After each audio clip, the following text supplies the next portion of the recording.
देश को संविधान देने वाले डॉक्टर भीमराव अंबेडकर बाबा साहेब का आगरा से गहरा नाता था।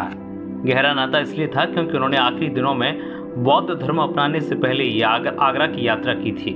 वह 1956 में आगरा आए थे और आगरा के रामलीला मैदान में 18 मार्च 1956 को शेड्यूल कास्ट के फेडरेशन के 15वें अधिवेशन में शिरकत की और इसी मैदान में उन्होंने ऐतिहासिक भाषण भी दिया। आगरा बिजली घर चक्कीपाट पर उनकी अस्थियां आज भी बौद्ध विहार में रखी हुई हैं।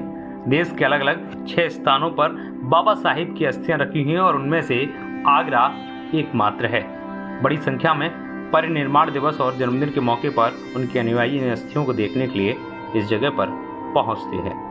आगरा से हरिकांत शर्मा की रिपोर्ट। 1956 में बाबा साहब रामलीला ग्राउंड मैदान में आए थे। उन्होंने एक ऐतिहासिक भाषण दिया था।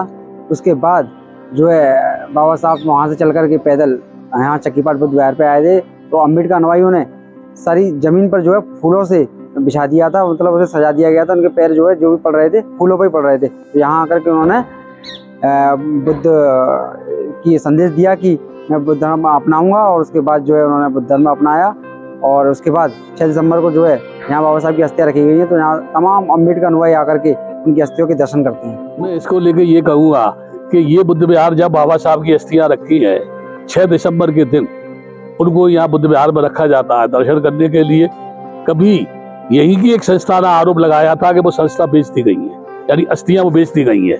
या मीडिया ने आगे देखा तो वो अस्थियों को देखा, वो अस्थियां बदस्तूर रखी हुई है। यानी एक संस्था दूसरी संस्था को गाली देती है और स्वयं डॉक्टर अंबेडकर का नाम साकार करने की बात करती है। बिजली घर चौराहे पर ये डॉक्टर अंबेडकर चौराहा बना दे या आगरा को ही डॉक्टर अंबेडकर नगर घोषित कर दे, लेकिन जहां दारू के नशे में लोग नाली में पड़े हुए हों और वो नशे में चिल्ला रहे हों, नाली में देखो बाबा साहब, आसमान पे देखो बाबा साहब, ऐसे लोगों को चुल्लू पर पानी में डूबने के लिए भी जगह नहीं मिलती है।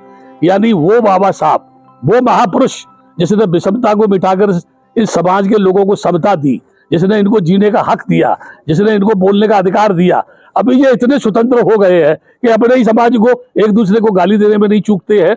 मैं ये कह सकता हूँ जहां बाबा साहब आए वहां के लोगों का आदर्श कैसा होना चाहिए, वहां के लोगों की सभ्यता कैसी होनी चाहिए, वहां के लोगों का अनुशासन कैसा होना चाहिए, वहां के लोगों का भाईचारा कैसा होना चाहिए। यदि ये नहीं है तो ये कोरी डींग मारना कि बाबा साहब यहाँ आए थे मेरे गले नहीं उतरता। अहंकार की बात छोड़ करके बाबा साहब को समझो और बाबा साहब को समझकर उनकी उस विचारधारा को, उनकी आइडियोलॉजी को इस आगरा की धरती पर साकार रूप देने की कोशिश करो तो दुनिया आपका नाम रोशन करेगी, आपका सम्मान करेगी। नहीं तो लोग पूछेंगे बाबा साहब के नाम पर ढिढोरा पीटने वाले लोगों, ये बताओ इस बुद्ध विहार की दुर्दशा ऐसी क्यों है। देश के संविधान निर्माता डॉक्टर भीमराव जी को देश अलग अलग तरीकों से याद कर रहा है।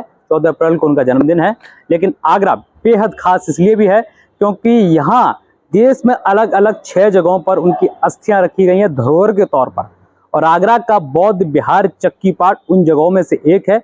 यही वो बौद्ध स्तंभ है जिसके गर्भगृह में बाबा साहेब की अस्थियां रखी गई हैं, और 6 दिसंबर को उनके परिनिर्माण दिवस के मौके पर बड़ी संख्या में यहाँ लोग पहुँचते हैं और उनकी अस्थियों के दर्शन करते हैं।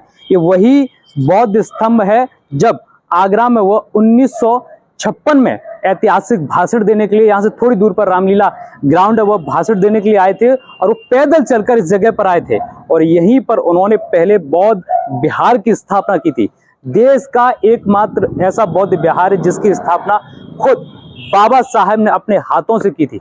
तमाम अनुयायी यहाँ पर उनके जन्मदिन से लेकर परिनिर्वाण दिवस पर यहाँ पर प्रार्थना करने के लिए आते हैं, इसे देखने के लिए आते हैं। धरोहर के तौर पर इसे अब देखा जा रहा है और उनके जन्मदिन के मौके पर कई सारे यहाँ पर ऐतिहासिक कार्यक्रम किए जाते हैं और आगरा शहर में भीम नगरी सजाई जाती है।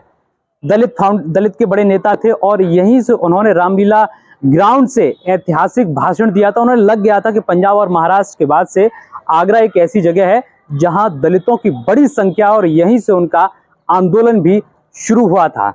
मैं हरिकांत शर्मा, न्यूज़ 18 आगरा।